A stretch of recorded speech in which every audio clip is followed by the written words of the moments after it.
Oi pessoal, tudo bem com vocês? Sejam bem-vindos de volta ao canal. Para quem não me conhece, o meu nome é Bruno Vilas e hoje eu vou contar mais um caso para você. Se você está chegando por aqui agora e ainda não é inscrito no canal, eu já te convido a se inscrever no canal e ativar o sininho para não perder as notificações, porque assim, todas as vezes que eu publicar um vídeo novo, o YouTube te avisa e você corre aqui para assistir comigo.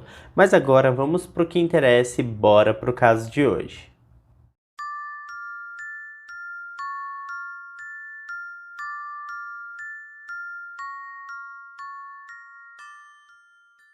No dia 21 de outubro de 2021, uma quinta-feira, por volta das 3 horas da tarde, uma chamada de emergência foi feita para o 911. Nesta chamada foi relatado um tiroteio e o endereço fornecido para atendimento da ocorrência foi de um arranha-céu no bairro de East Village, no centro da cidade de San Diego. Assim que a polícia chegou no Spire San Diego, um complexo de apartamentos de luxo, eles subiram rapidamente ao 35º andar. Quando entraram no apartamento, se depararam com duas pessoas lá dentro, já sem vida. O apartamento estava todo quebrado e essas duas vítimas foram identificadas como Ana Marie Abulaban, de San Diego mesmo, e um homem chamado Rayburn Cadenas Barron, de National City. Bom, a Ana estava nesta data com 28 anos de idade e o Rayburn com 29 anos. Os dois haviam sido baleados e a polícia começou a investigar o caso rapidamente. Os vizinhos e funcionários do condomínio foram os primeiros a serem ouvidos. Cerca de mais ou menos 1h30 depois, portanto entre 4 e 4h30 da tarde, a polícia recebeu uma ligação de um homem bastante nervoso e agitado. Ele disse que precisava falar sobre algo horrível que tinha acontecido. Ele foi orientado a esperar até que as autoridades chegassem até o seu carro, mas assim que desligou, ele voltou a dirigir. Poucos quilômetros mais à frente, entretanto, seu carro foi interceptado. A polícia o prendeu na presença de sua filha pequena. Esse homem era Ali Nassar Abulaban, de 29 anos de idade, esposo da Ana Abulaban. Quando falou com os investigadores, Ali acusou sua esposa de traição. Bom, mas a gente vai descobrir que não foi exatamente isso que aconteceu e vocês vão entender. Ali Nassar Abulaban nasceu em 18 de maio de 92, em Atherton Island, em Nova York, nos Estados Unidos. Ali tem dupla nacionalidade, ele é palestino-americano. Ele passou sua infância no estado da Virgínia e após concluir a faculdade começou a trabalhar com mídias sociais. Rapidamente, a notícia ganhou as manchetes e a internet ficou alvoroçada com a prisão de Ali. Isso porque ele era muito famoso nas redes sociais e carregava um gigantesco público com ele. Ali Abulaban era uma estrela no TikTok, conhecido como o personagem Jim Kid, e contava com pouco mais de 940 mil seguidores no aplicativo de mídia social. Sua conta apresentava sketches de comédia e imitações do personagem Tony Montana do filme de 1983 chamado Scarface. Sua esposa Ana fazia aparições esporádicas em seus vídeos de humor. Além de ser um TikToker famoso, ele ainda era muito popular no Instagram e tinha uma conta no YouTube também, onde subia seus vídeos regularmente. Todo o público de Ali era bastante engajado com ele, e a notícia de sua prisão causou uma enorme onda de protestos de fãs que diziam que ele não era culpado de nada daquilo que ele estava sendo acusado.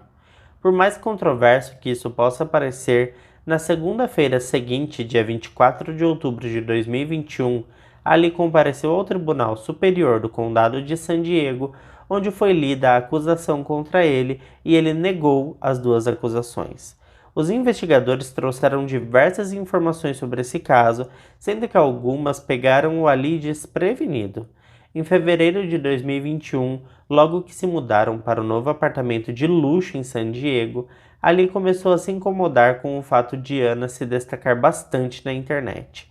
Ela fazia trabalhos como modelo e em pouco tempo ela se integrou a uma nova rede de amigos, com os quais postava bastante fotos na internet.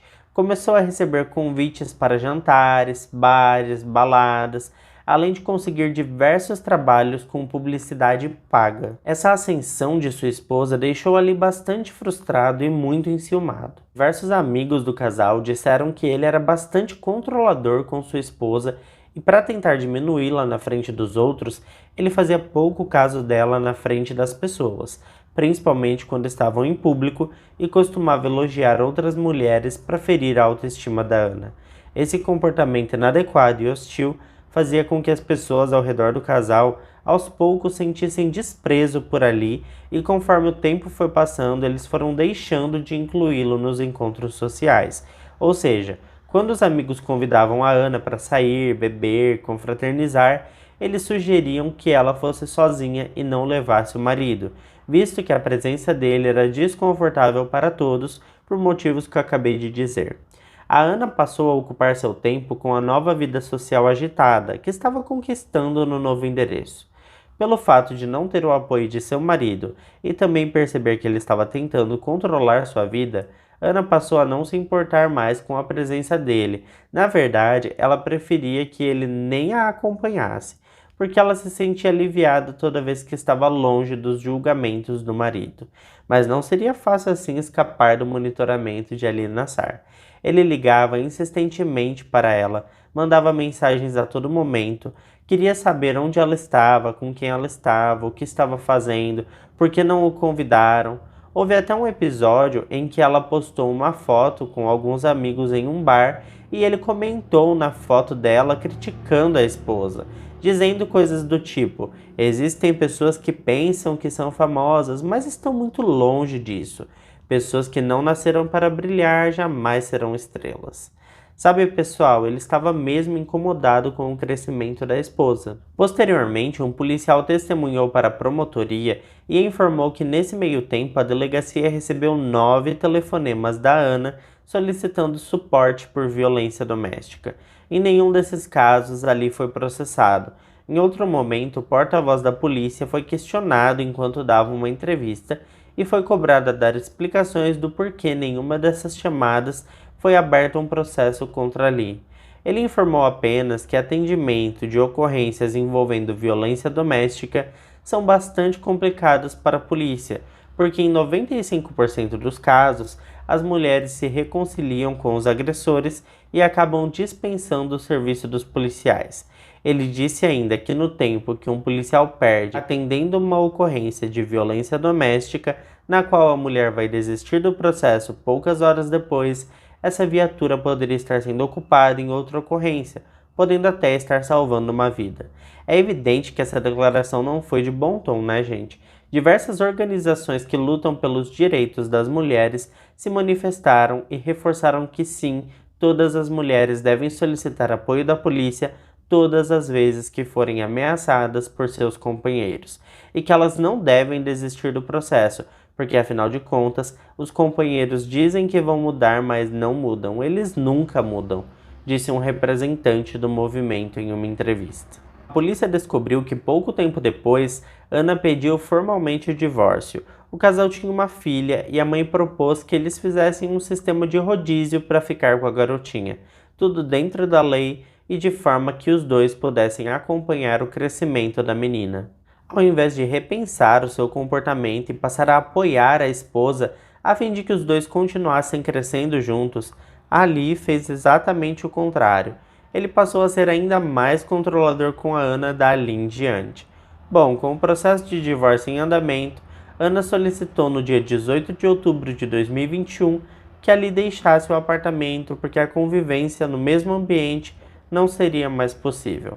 Ele concordou prontamente em deixar sua esposa e sua filhinha no apartamento e se mudou para um hotel. O problema foi que para ele aquele seria um término provisório. Ele pensava que ela seria incapaz de seguir sua carreira sozinha sem tê-lo ao seu lado. Ele acreditava cegamente que ela não seria forte o suficiente para levar sua vida sem a necessidade de um homem ao seu lado. Para a surpresa de Ali, 3 dias se passaram sem que a Ana procurasse ele para nada, nem para pedir uma informação. Ela continuava bombando suas redes sociais e parecia bastante feliz e focada em sua própria carreira. Como podemos presumir, ele não ficou nem um pouco feliz com esse desprezo e ficou com o ego bastante ferido.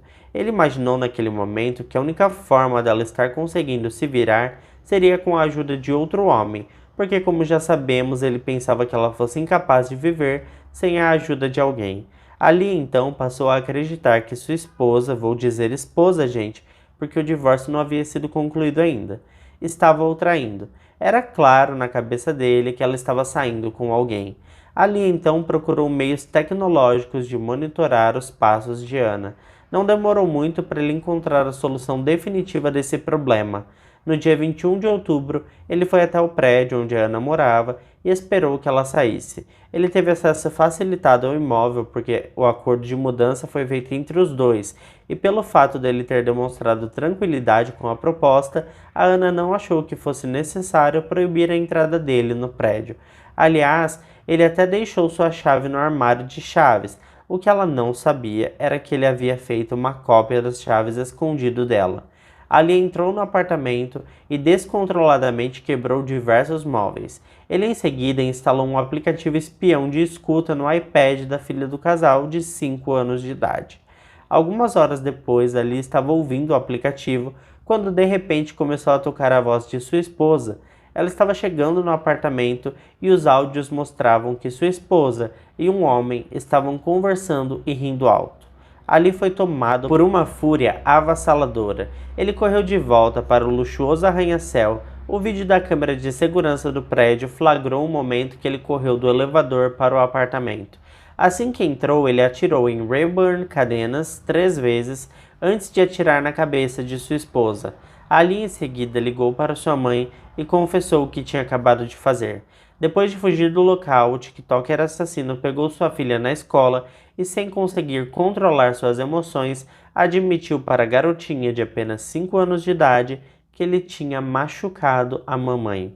Ainda sem conseguir se controlar, Ali ligou para a polícia para contar o que havia feito. As autoridades localizaram o agressor no carro com sua filha. Ele foi preso e no veículo foi encontrado a arma do crime, que por sinal ainda estava com munição. Naquela altura, a juíza Kimberly Lagota ordenou que Ali Abulaban fosse preso sem possibilidade de fiança.